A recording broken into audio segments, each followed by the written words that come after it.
your team showed up and showed out on the road. You beat the number 3 team in the country by double digits. How do you sum up this win for your team? Yeah, I think we did a great job. I'm so proud of everyone. I think we won that game because we were locked in. We were locked in this whole week. We were locked into the scout. Everyone did what they needed to do, and, Sonny did a great job on JuJu, and our bigs did a great job on Kiki, and, they're a phenomenal team. USC is a phenomenal team, so congrats to them, but, I'm really proud of my team. Congratulations, Hannah. Thanks so much. Thank you. I would just first off like to say I am so proud of my team. I'm so proud of them. This was obviously a huge matchup. I thought it was great for women's basketball in general. Lindsay and I spoke about this a year ago, just saying how incredible this matchup would be. We're trying to help grow the game. Hopefully the viewership was great. The crowd was great. So just a moment that we're really appreciative to be a part of. But this group, they're special. I'm so grateful to be able to lead them, and just really proud of the way that we've been resilient. We have a lot of injuries. We got a lot of adversity that we've been dealing with the last couple weeks, actually since the beginning of the season. So for us to come out here and have a complete game and really follow the game plan and play together and just growing is just phenomenal for a coach. So I'm so proud of them. I'm so lucky to coach them. It's just an amazing moment, amazing game. Got next, coming in hot after a weekend full of action-packed ranked matchups, which we will get into. Meghan, we're already a month into this endeavor, and I just wanted to take time to thank everyone for supporting us so far.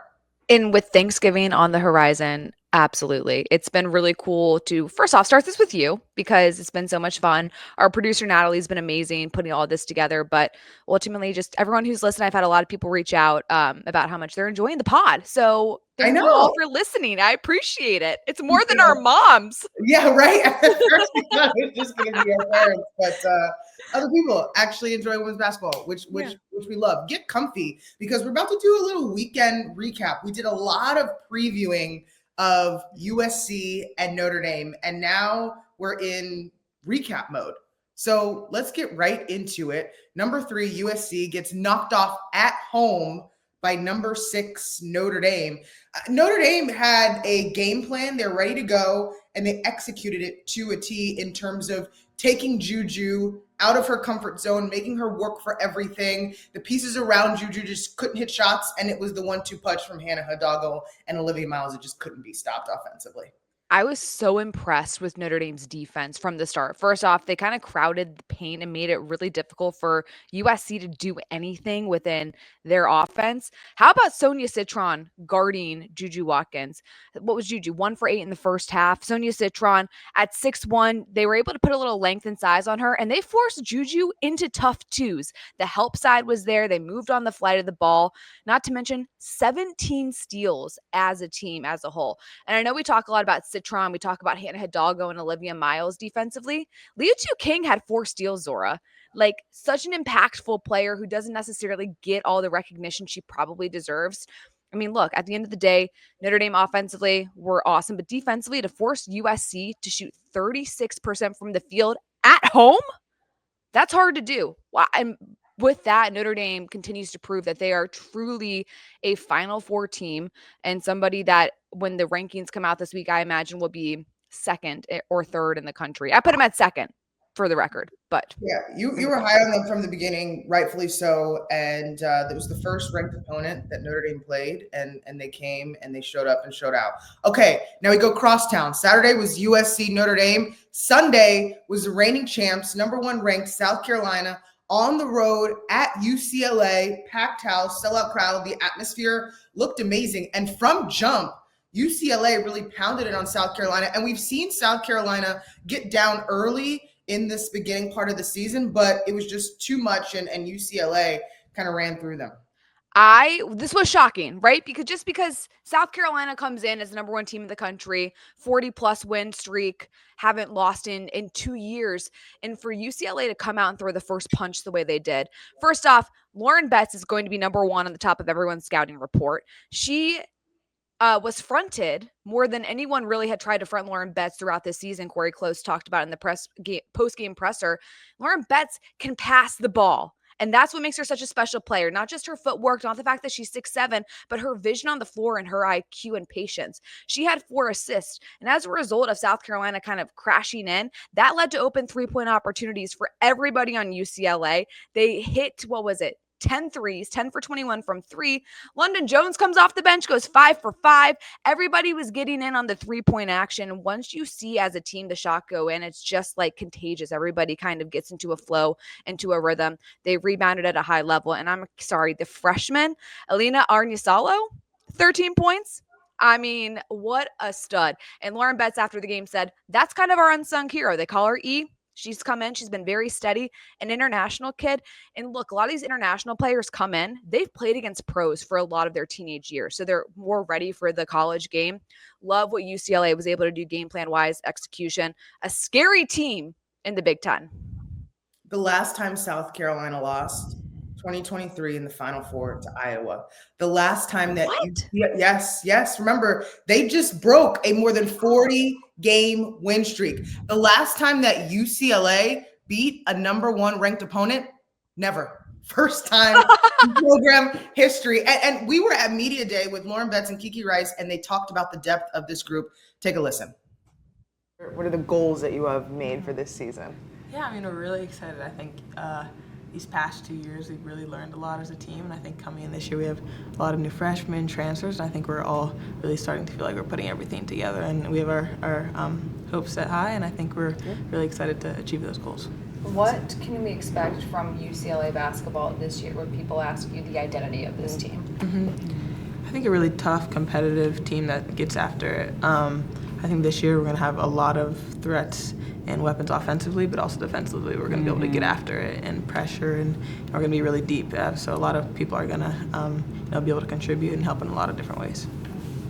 Yeah, from everywhere. I mean, we have threats everywhere, and I think this team is super deep. So whenever, whatever happens, someone goes, we have a person just to come and take their spot. So I think it's just a really scary roster. Look, your team's going to be a top 5, 10 team in the nation coming up this season. You're going to be a contender for a national title, contender for a Big Ten title. How likely are you to get to that height in the Big Ten and win this whole thing? Yeah, I mean, I say, look, it's up to us. I think we have all the tools and all the people that we need to achieve that goal. So it's going to be about us, being disciplined, putting in that work, and just continuing to just stay focused on the day-to-day process and not so focused on the end goal. Yeah, I was going to say just staying present every day and just working on the things that we can control. I think if we focus too much on what's ahead, I think it just kind of messes everything up. Yeah. And I think Coach Corey does a really good job of just sending that message every day. This is right now. Let's just focus on what needs to be done in this moment. You always love, obviously players know their teams better than anyone else, but you always love when it backs itself up on the court.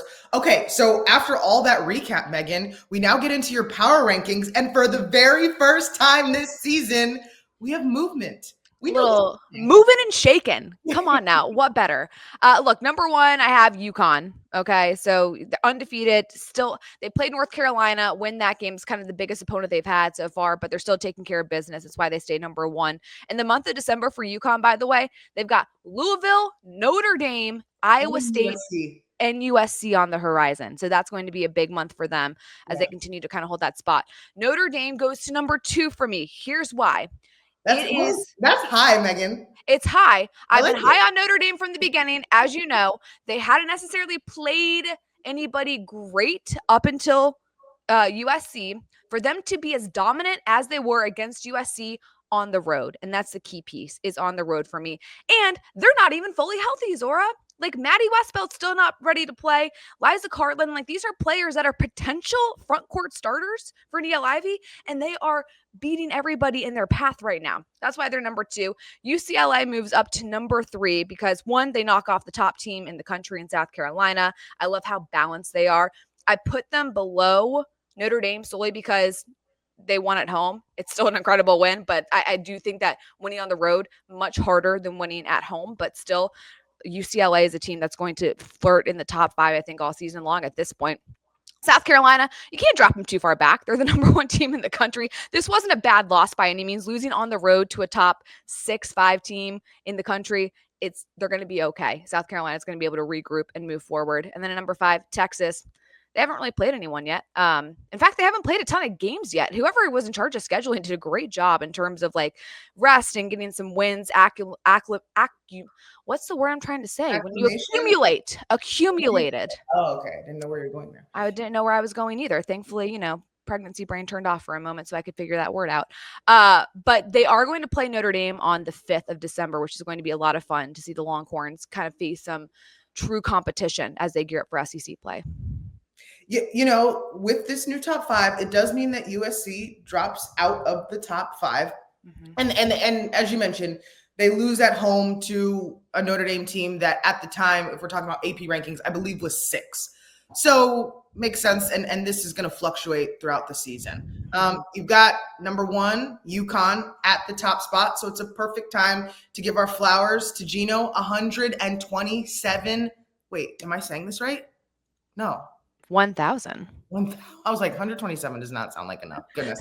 Talk about wacky brains. 127 times whatever that would be to make it to 1,000. Point being is that Geno is now the winningest coach in women's basketball history. And the scene at UConn earlier this week was amazing, just to see dozens of players come back, the words that they had, and the way they celebrated not just Geno, but Chris Daly as well. Loved how Coach Daly also got some love and some flowers, because she has been such a huge part of Geno's staff ever since he got to UConn, and has played a huge role in those young ladies' lives as they have had so much success and truly become the brand in women's college basketball. My personal favorite touch of the celebration was when they brought a real live goat out onto the floor, because why not? Also, I wonder where they found the goat. Are there goats in Connecticut that I don't know about? Probably. I need to do my research on that. But overall, to have all the players also come back, the former players, you can see how beloved this program, Coach Auriemma, Coach Daly are, and the impact they've had on hundreds of women throughout the 40 years he's been doing it. Yeah, I mean, winningest coach ever. Another touch that I loved, he was giving a speech and he saw these students who didn't have their shirt. He was like, come down, streak on the court. So he was just encouraging all the madness. We got to talk to Geno a couple weeks ago, and Meghan, you asked him about big picture and maintaining success. So here's an excerpt from our conversation. Coach, over the course of your 40-plus year career, how would you say you've grown most? I hope I have, but I'm not sure. Sometimes I feel like I'm exactly like I was 40 years ago. And other times, I think I've figured out what I can be effective at and what I can't. You know, I used to think that I would be able to control more scenarios, more. I need you to be this for me, and make you into that. I need you to be this for me, and you realize over a period of time how little control you actually do have, and that a lot of it is just do the best you can and cross your fingers. 11 championships, 23 Final Fours, 6 perfect seasons, 59 conference championships later. Without giving away too many secrets, what have you learned is the key to sustained success? The key, the key to success is probably the same as the key to sustaining it. I think the key to success is you immediately surround yourself with really great people that see something out there that is similar to what you see, but they help you get there because maybe they see it through a different lens, right? So you surround yourself with those kind of people, which I've been fortunate to do. And then you decide very early on, how are we going to go there? And what is the base that we're going to build? And what kind of individual are we going to build it on? Meaning, what kind of kids are we going to recruit? And you never waver from that. And then those kids help you be successful. Those people you first hire help you be successful. And then you double down on that. Then you keep bringing in that kind of kid who just happens to be a better player. We appreciate Geno for his time. Always great to get inside the brain. And by the way, Zora, I love how after we were done with our interview with him, he said, I feel like I was just on The View. We had such a great in-depth chat with him. It's going to be fully up on our YouTube page. Y'all got to go check out the full interview. It's awesome. Yeah, and he was so. I have not been in person with him a lot, and he was just very kind, and I appreciated everything that he had to say. One of my actual favorite that didn't make the pod but will be up on Got Next's YouTube page is him talking about recruiting. Yes. And how UConn is not necessarily always going for the best players, they're going for the best fit. And thinking about a program that has had so much sustained success, it's interesting his thoughts on that. He also told us about a good bottle of wine, by the way, that we need to look at when he wins the national title. Pull our resources together to try and save our salaries. Yes. Every episode we have an On Her Turf moment. On Her Turf is NBC Sports' women's empowerment brand. And Niele Ivey, I mean, she stands on business, but her looks match up everything that's happening on the court. And she's continuously flawless, but you get a win over a top 5 opponent. And it's time that we reiterate how amazing that she is. Look, the looks. She's got a stylist, by the way. She will let you know that. Okay. But you could have all the stylish you want. You got to be able to pull it off, and she does. From the hair, the makeup, I was in studio for this game with Aaliyah Boston, Carolyn Mano, and she came out, Aaliyah Boston, and I were like, oh my God. She looked, that's the fit she wore right there. There she is for the USC game on national television. I mean, unbelievable. Looks just like she's on a runway, fresh off the plane from Milan, something like that. I mean, probably the best dressed head to toe in college basketball, maybe. Easily. I loved the look. I want to copy it and find out where she got her outfit from. And how does she flawlessly coach standing up in heels for an entire basketball and game? her hair held the entire time. Yeah. So here's Niele Ivey talking about her fits. They're intentional. Your fits are something to behold. I had to bring it up. I am shopping right now. Okay. I'm like, I have to get my fits together, but it's a lot of fun. I feel like when I walk in the gym, I like to feel comfortable, but have my feminine power. You know, I feel like it inspires people, and I just love getting dressed up. I'm always trying to search for things that I think that'll be powerful to walk into. Well, it shows everybody that you can do both, right? And you can show up however you want. Megan, we talked to so many different athletes, coaches, professionals, and a lot of people have the mantra, look good, feel good, play good, coach good. And this is what Niele Ivey continuously says about her looks. And she does just that. You can be comfortable and you can have feminine power and still get the job done. I love it. No notes. Enough said. Yeah, right? Okay. Love it. Drop the mic. This is our last episode before Thanksgiving. So I thought our Got Next segment of the show could just be giving some gratitude out for, the holidays are approaching, time with family and friends. The biggest thing I'm grateful for is just health and the ability to do what I love every day. And to do a show like this with one of my closest friends is truly a blessing. So yeah. Retweet all of that. Obviously to be able to work with your close friends is so special. And this doesn't feel like work at all. It just feels like we're hanging out, chatting. And obviously just so grateful for health, like you said, for family. And I know you have a great family as well. A great husband, Kevin, my husband, Patrick. So grateful for those guys in our life. And just really excited for all that this season has to hold and the new year coming up. Good luck to all the teams that are going to be playing in Thanksgiving tournaments. There's some good matchups going on. And tropical places too. Cancun, the Bahamas. Oh, any of those games, Megan. What are we doing? I don't know. I gotta talk to somebody about this. I got the short end of the stick with Bahamas, that one. Mexico, at least get me to Florida. I know. Sun. But no, we appreciate all of the support, and we will see you back. Usual time and place. Of course, all of our content is always on the NBC Sports YouTube page or wherever you get your podcasts. Got Next. See you next time.